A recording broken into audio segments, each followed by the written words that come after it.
तक बाजार भी नहीं गए हैं, कब तक लाइएगा पूजा का सामान? फिर छठ घाट भी तो जाना है। ठीक बा जा रहे हैं, लेकिन लाना क्या है? अच्छा बताते हैं, सुनिए।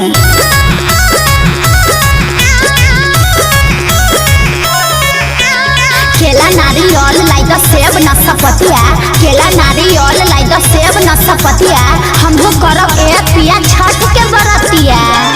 ठीक बा लाना है क्या हमको पान और फूल?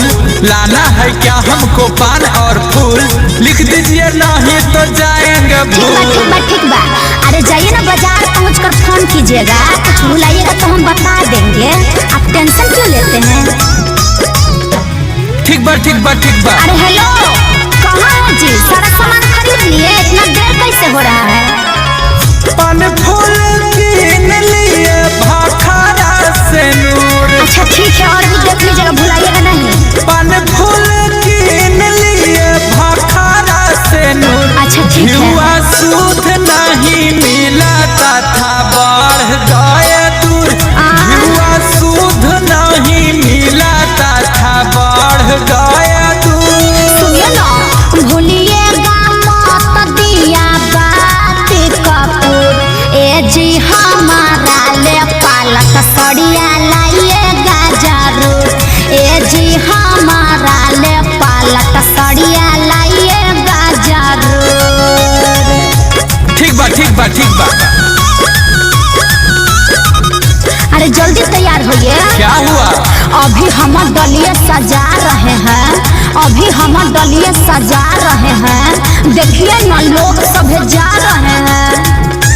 ठीक बा अरे कोई बात नहीं है, घबराते क्यों हैं? अरे घबराएंगे नहीं जी, फिर जगह छका जाएगा तो डलिया में कहाँ रखेंगे? अरे कहना क्या चाहती हो बताओ। हाँ तो सुनिए, हमको तो लगता है जी देर हो गया।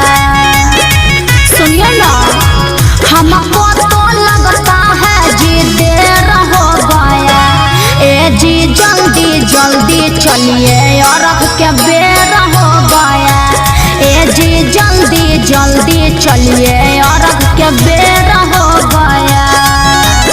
हेलो भाइयों और बहनों, आप सभी तमाम श्रद्धालुओं को हर साल की भांति इस साल भी छठ पूजा सेवा समिति की ओर से हार्दिक अभिनंदन करता हूं और करता ही रहूंगा।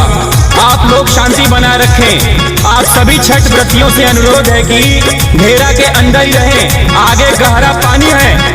पटाखा फोड़ने वाले बच्चों से आग्रह है कि कृपया दूर जाकर फोड़े।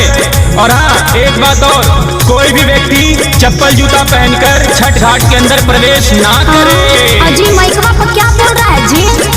सुनिए बताते हैं। धीरे धीरे चलिए, घबराना है नहीं। धीरे धीरे चलिए, घबराना है नहीं। जिधर पानिया है ज्यादा उधर जाना है नहीं। जिधर पानिया है ज्यादा उधर जाना है नहीं। अच्छा, तो इसीलिए बांस का घेरा लगा हुआ है। गैया का दूध अब ढार दीजिए, गैया का दूध अब ढार दीजिए, सूरज देव को नमन